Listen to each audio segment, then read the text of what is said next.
If your home is listed in Dallas and the days on market number is creeping up, I want to give you a calmer, more useful way to think about it.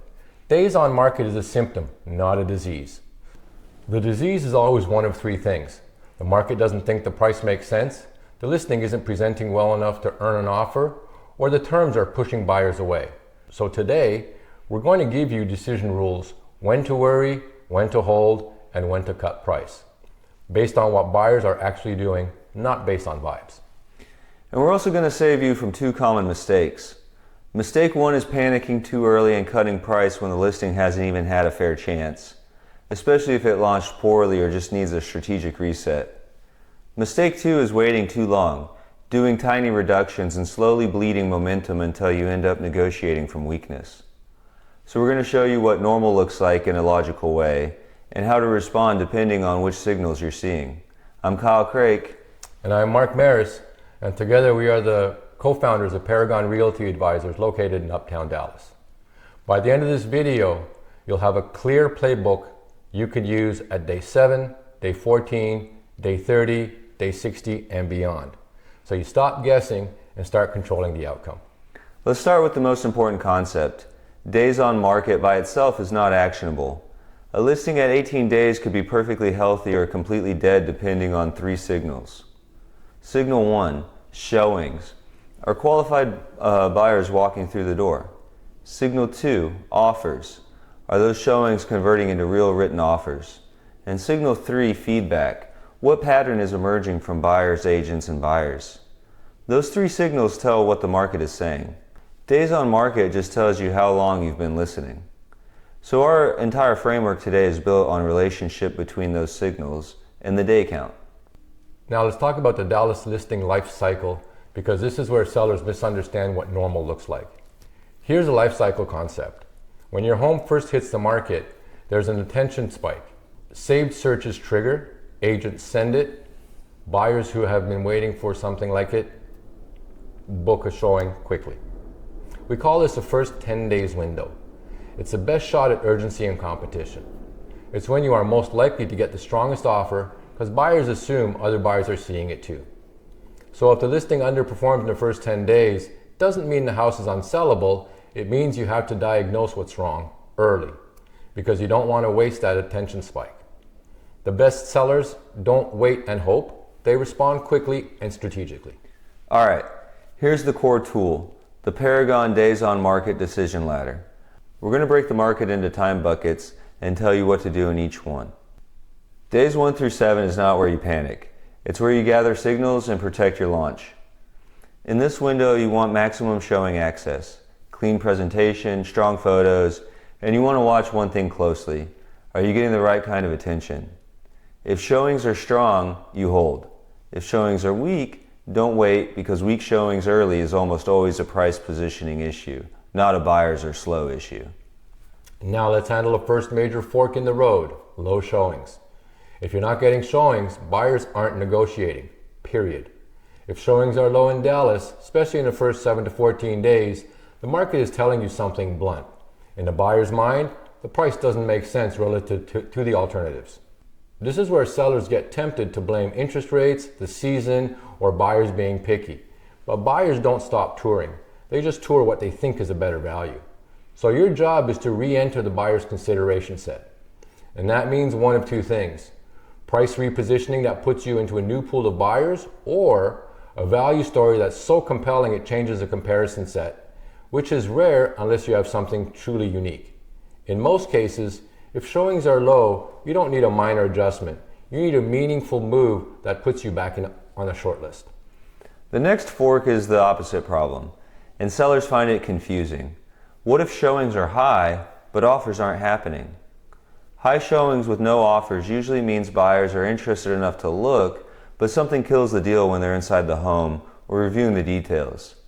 In Dallas, that's typically one of three things: a condition gap, the photos looked better than the in-person reality, or deferred maintenance shows up. Layout or function friction, something about the home doesn't live as well as buyers expected, and the price doesn't compensate for it. Or terms friction, showing restrictions, unfavorable timelines, or known issues that create uncertainty. So this is not always a cut price immediately situation.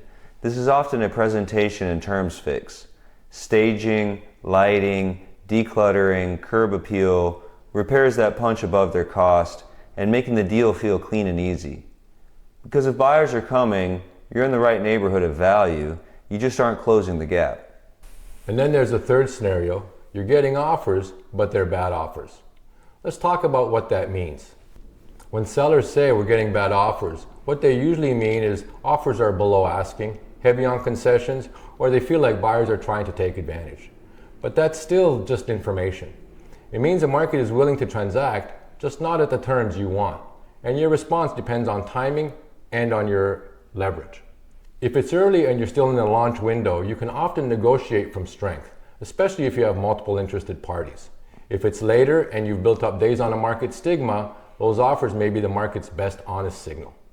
So the right move might be adjust price to create urgency again, or adjust price to improve the net without sacrificing headline price. The mistake is rejecting reality for too long. The market eventually forces alignment, and it's always better to choose alignment strategically. Now let's answer the question sellers always ask. If we do cut price, how much? Because tiny cuts often don't work, here's the rule. Price cuts work only if they move you into a new buyer pool. A $10,000 cut on a home that's overpriced by $40,000 doesn't change who can buy it. It doesn't change search filters.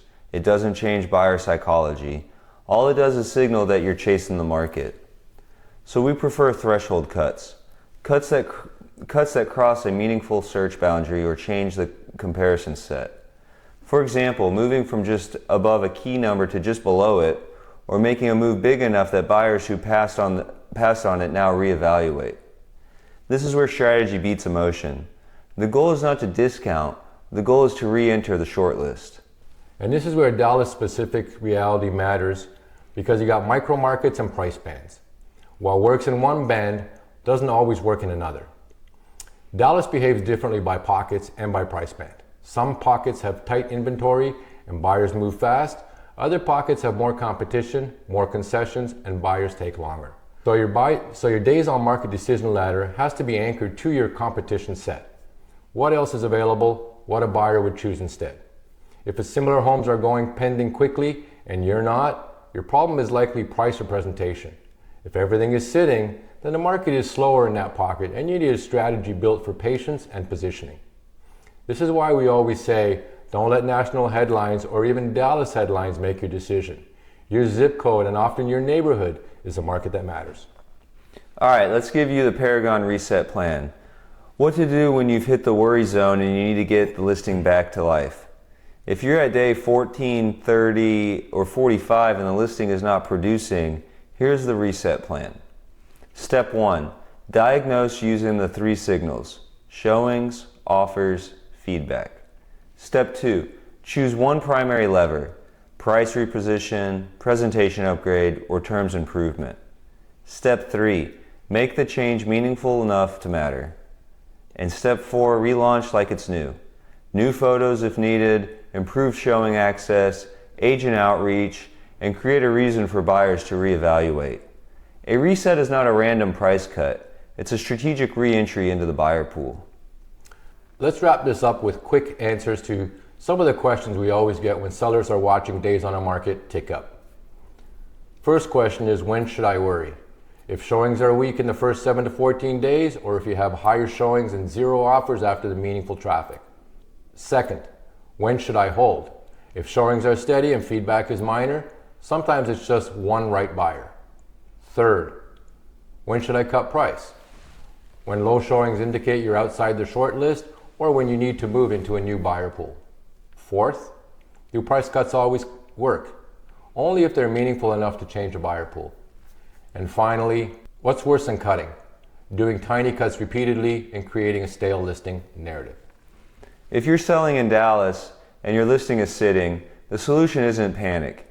It's diagnose and plan. The framework we discussed today aren't just theories. They are the tools we use to guide our clients through the noise and protect their financial futures. Don't rely on a catchphrase, rely on data. Our team has a deep analytical understanding of the DFW market that goes far beyond the headlines. We can help you navigate these situations. Please visit www.paragondfw.com to schedule a no-obligation consultation today. And if you found this video helpful, make sure you give it a thumbs up, hit the subscribe button and notification bell, and you will have access to all current and future content. And finally, make sure you leave a comment below. We'd love to hear from you. Thank you for watching this video, and we look forward to seeing you in the next one.